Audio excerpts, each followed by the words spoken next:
रात दे खबर का ससुई जी खबर पई? मुर्शिद साईं, खोड़ मानू ससुई जे पोयों लगाए छड़िया तम। उम्मीद है त जल्द खबर पहुंची वेंदी। मुर्शिद साईं, मुखे पक्का त ससुई माइटन के मिली वई आ, पर सरदार शाह जमान ससुई के लिकाया मां के परेशान करण जी कोशिश पे तो करे। छो तो उनके कावड़ त हुंदी न, तवा उनके फैसलो कोन दिनो। मुर्शिद साईं, हाशिम दिलावर ता केस खत्म करण लाए शाह जमान या ट्रिक खेड रहियो आहे। बहरहाल मसलो वडो थी वियो। इनके हर हाल में हल थियण घुर्जे। छो त ससुई जो मसलो हाने हाई लेवल ते हलियो वियो। एनजीओस वारन के खबर पइजी वई न तो वे मीडिया ते वडो वेल करे छडींदा। मुर्शिद साईं ने बसरा ऐं कबूतर के मोचड़ा हणो पाणे सच्ची कंदा। यो कम भी मां क्या? बाबा तो के जी वणे ते कर। मां ॾाढो परेशान आया।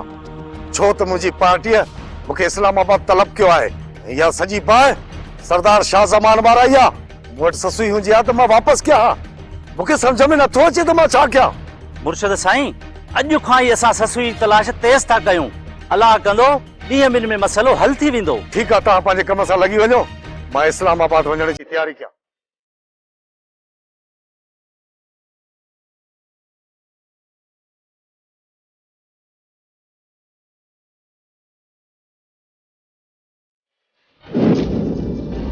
सलाम सरदार साईं। अच बोलिया। बेचा बे बाबल साईं, धीअ ससी जी का खबर पई? बोलिया, तू छा तो समझी?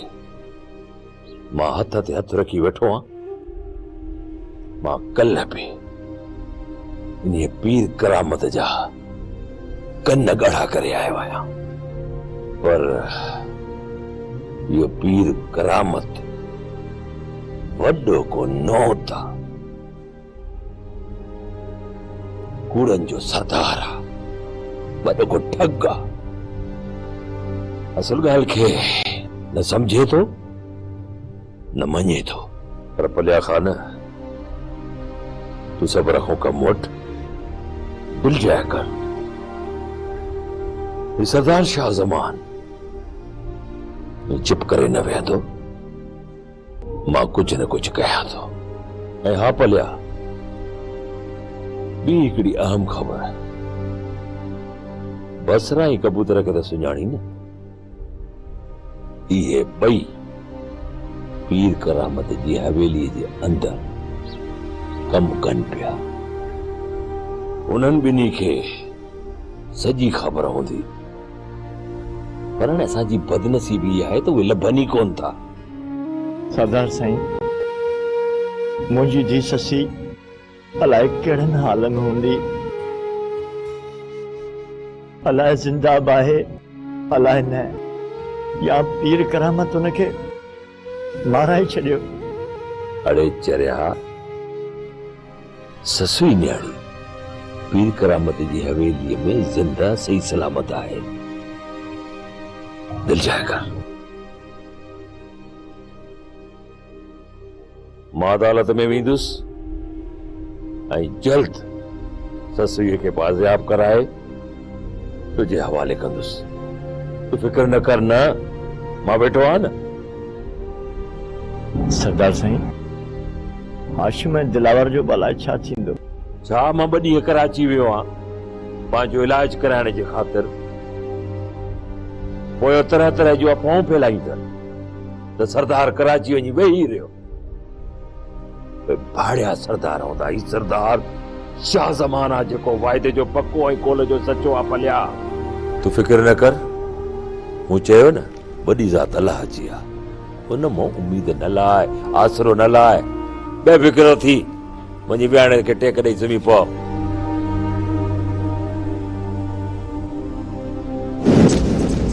रईस बाबा, कहिड़ी परेशानीअ में वेठा आहियो? सफ़ा गुमसुम लॻा पिया आहियो। दिनू मुखे हाशिम जी परेशानी परेशान करे छॾियो आहे। दिनू पहिरियां त हाशिम खे पंहिंजे घरवारा ई न पिया लभनि। हाणे जॾहिं घरवारा मिली विया अथसि त वरी हुनजी भाइटी ससुई गुम थी वई आहे। रईस, ससुईअ खे कंहिं गुम कयो आहे? अहिड़ो ज़ुल्म त पीर करामत खां सवाइ ॿियो केर बि कोन थो करे सघे। दिनू, रईस, इन जो त संसदो मतिलबु आहे त पीर करामत हाशिम सां वेर विधो आहे। हा दिनू, पीर करामत ऐं मुंहिंजी दुश्मनी त पंहिंजी जाइ ते, पर हाणे पीर करामत हाशिम सां बि वॾी रांदि विड़ी वियो आहे। त पोइ हाणे छा थींदो रईस? हाशिम राजभाग वारो माण्हू आहे दीनो। हाणे पीर करामत जो अंत आहे। हाशिम पीर करामत खे कोन छॾींदो। अलाह साईं हाशिम जो ख़ैर करे, बाक़ी पीर करामत त वॾो ज़ालिम आहे। उन सां विढ़ण हाशिम जे वस जी ॻाल्हि न आहे रईस साईं। न दीनो न, हाशिम पीर करामत खे पुॼण जोॻो आहे। खुदा ख़ैर करे, इन पीर करामत जी खुदा पाण पटे को ऐं हाशिम खे पंहिंजे हिफ्ज़ो अमान में रखे। आमीन दीनो। चङो, हाणे आउं हलां थो हवेली में, मानी मोकिलियां थो ऐं हाशिम दिलावर बि हिते ई आहिनि।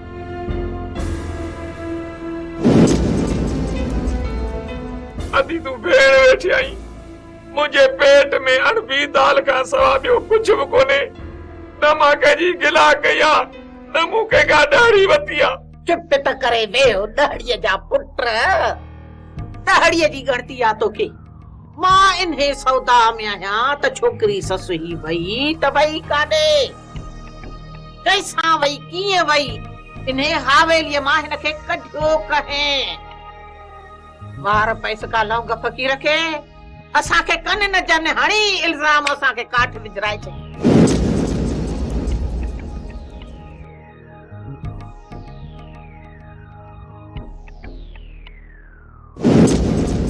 अरे लौंग फ़कीर, अल्लाह जो नसीब कंदी अची वई न। अब हाणे असांखे हिन काठ मां कढ। लौंग फ़कीर मूंखे कसम आहे भूरे मंगनहार जे फाटल दुल जो त मूं किथे बि ससवी जी ॻाल्हि न कई आहे। लौंग फ़कीर असां ते महिरबानी करे निकायत माती खे मूंखे ॿाहिरि कढ। बस मूंखे रुगो तव्हां ॿई भाउ भेण इहो ॿुधायो त मां मोचड़ा कंहिंखे हणां? पंहिंजो पाण खे हण। लौंग फ़कीर, ये मोचड़ा मुझे वडे भाउ खे हणजा, मुंहिंजे मुहांडिया असांखे हिन कैद मां ॿाहिरि कढाती खे मूंखे। अञा 4 साल हिते तव्हां आराम कयो। तव्हांजो राशन पाणी सीधो सामान हमरा गॾे गॾे ते खणाए पियो थो अचे। लौंग फ़कीर सामान ॾो सभु आंदो अथई या पोइ हिते कुझु रहायो अथई? अरे सभु सामान अथव, रुगो अटो घी ऐं खंडु कोन्हे। अब लौंग, इहो 2 सालनि जो राशन आहे। इहो त 8 ॾींहंनि खां अॻे अधो खाई वेंदो। हा, वरी 2 सालनि खां पोइ मिलंदासीं। अब्बा हे त कबूतर आहे। वञी काथां न काथां दाणू दाणू चुगी पेट पालींदो। बुख त मां मरंदसि न। जेको अथव इहो अथव बस।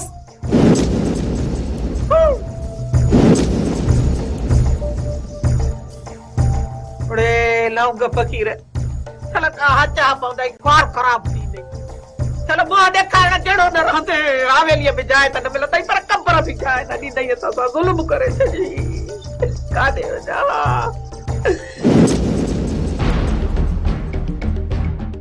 हाशिम अजाया तो मूं ते शक करे। मां पाण ससुई जी तलाश में आहियां।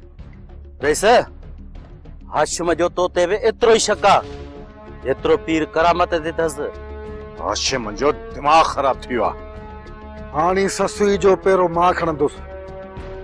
मूंखे हिकिड़ी धुर सुझे थी, उहे बि पीर साईं जा दुश्मन आहिनि, पर थोड़ा कमज़ोर आहिनि, इन जे लाइ विड़ी नथा सघनि।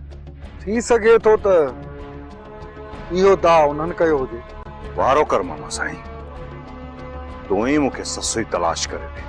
हा बहादुर बचा, हाणे ससुई खे मां तलाश कंदुसि। मां जानो, तूं हली बंगले जी सार संभाल लाइजा।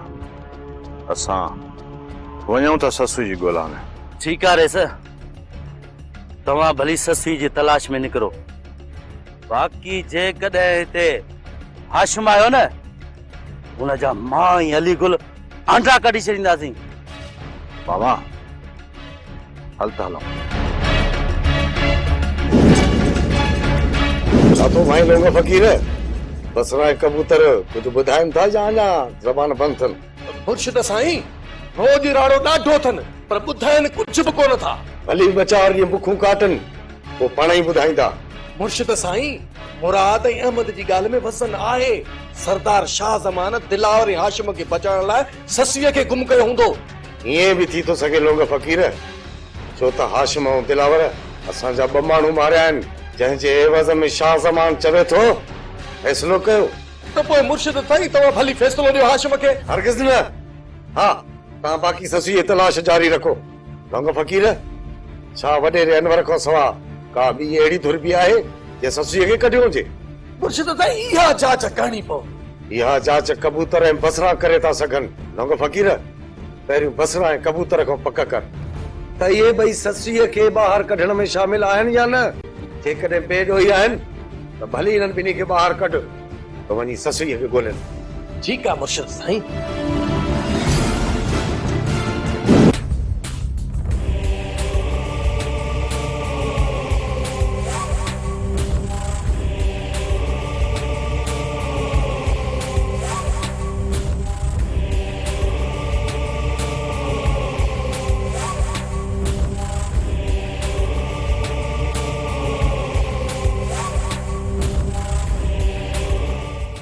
दिलबर, ये उहाई जमीन थी जेते मुआरो चाचा शाह जमान कब्जो कयूं वेठो ऐं चवे पता ये जमीन तुंहिंजे पी मूंखे विकणी ॾिनी। वैसे ये अमीर मानू यतीमन जा हक खाई अमीर थिया आहिनि। केसि ताईं मुंहिंजो हक खाईंदो? हिक न हिक ॾींहुं इहो शाह जमान मुंहिंजे हथां मरंदो। वैसे हाणे त ही जमीन तव्हांजे कब्ज़े में आहे न? हा दिलबर, हाणे हिन सॼी ज़मीन ते शामीर खान जो कब्ज़ो आहे।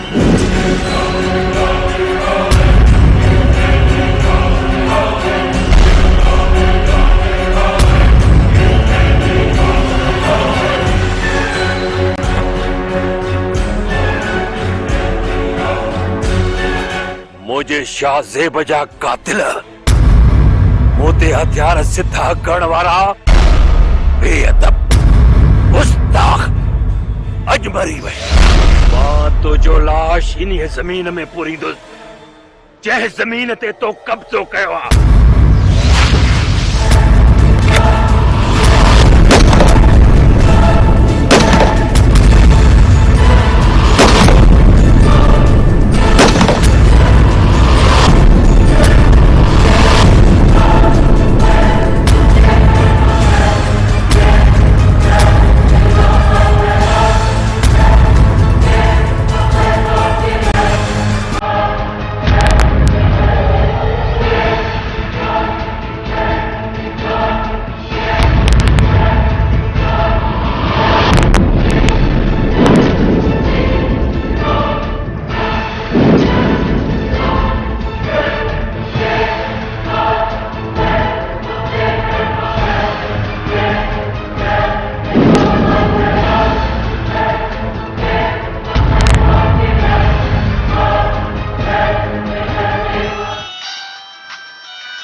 सरदार शाह जमा शामिर के मारे भी तो।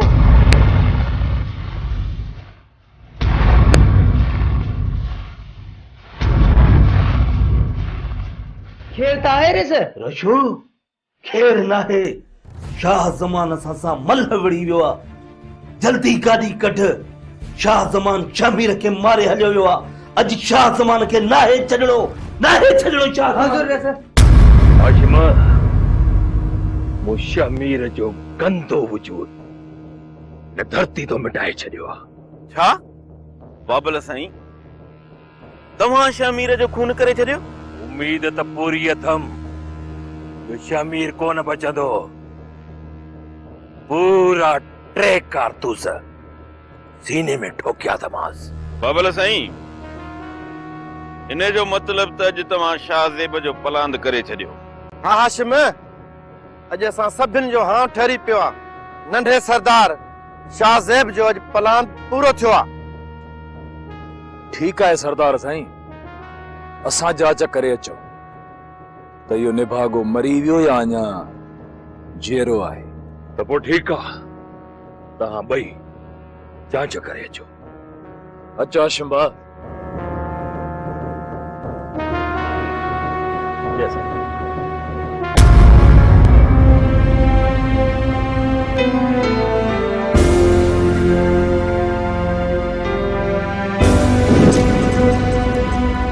हवाल बमुल खान, शामिर खान जो को आसरो आहे या? बहादुर खान कुछ भी नथो चई सके। टे चार गोल लॻंदसि अलाह बहितर कंदो। डॉक्टर छा था चवनि? अञा ताईं त को डॉक्टर मिलियो ई न आहे। जीअं ई शमीर खे ऑपरेशन लाइ खणी आ तीअं ई वापसि को डॉक्टर न आहे आयो। मौला करम कंदो। डॉक्टर साहब ॿुधायो ॾियो ख़बर शमीर जी। शमीर बची त वियो आहे। मंगल खान मामलो सीरियस है, रत काफी वही चुको है, कुछ भी नथो चई सके। डॉक्टर साहब जेकॾहिं हुननि जे इलाज हिते मुमकिन न आहे त पोइ असां शामिर खान खे कराची खणाए वञूं। इहो ई चवण आयो हुउसि त शमीर खे फर्स्ट एड असां ॾेई छॾी आहे। अवां फौरी तौर कराची वञण जी तयारी कयो। अल्लाह मां उमेद लाहिण न घुरिजे। ठीकु आहे डॉक्टर साहब असां शमीर खे फौरी तौर ते कराची खणाए वेंदासीं। बहादुर खान अच त हलूं, ॾाढी देरि थी वई।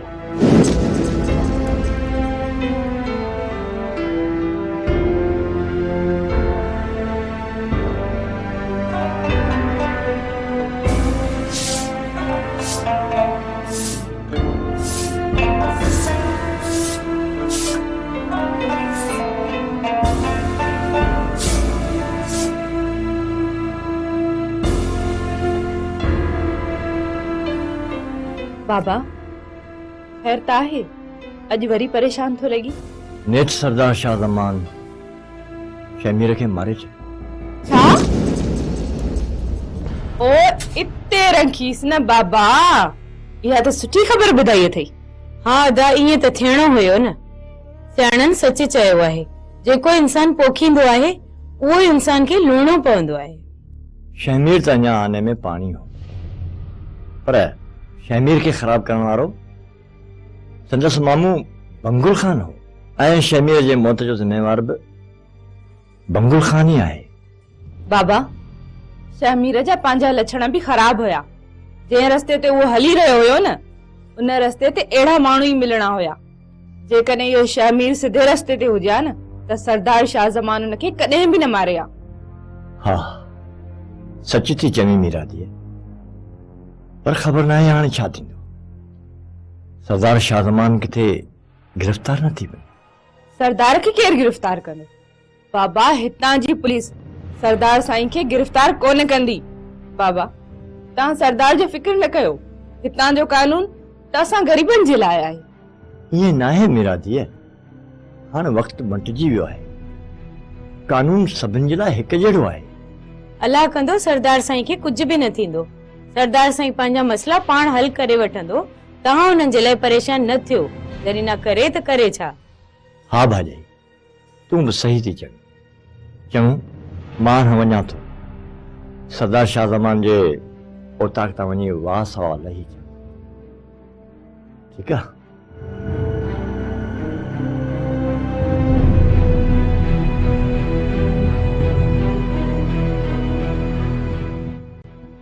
शमीर खान तूं भी घणी मस्तियूं कयूं, हाणे वञी करे कचहरियूं कर।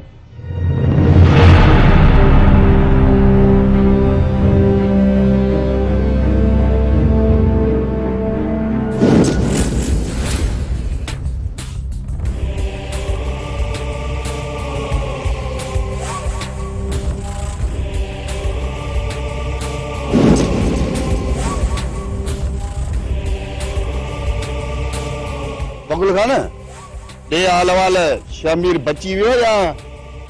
सूबेदार डॉक्टर चयो आहे त शमीर खे कराची खणाए वञो। इन जो मतलब तू सीरियस आहे ऐं बयान ॾियण जी पोजीशन में न आहे ऐं मां उन जो बयान नथो वठी सघां। पर बंगुल खान तू को बि फिक्र न कर। शमीर खान ते हमले करण वारा मूंखां बची नथा सघनि, चाहे वो सरदार शाह ज़मान हुजे या उन जा वाठ।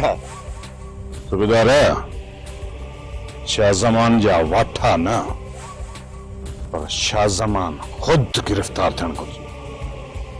खबरदार जेकॾहिं सरदार शाह ज़मान सां पांगार वहण जी कोशिश कई अथई। न बहादुर खान न, कानून सभिनी लाइ हिकु जहिड़ो आहे।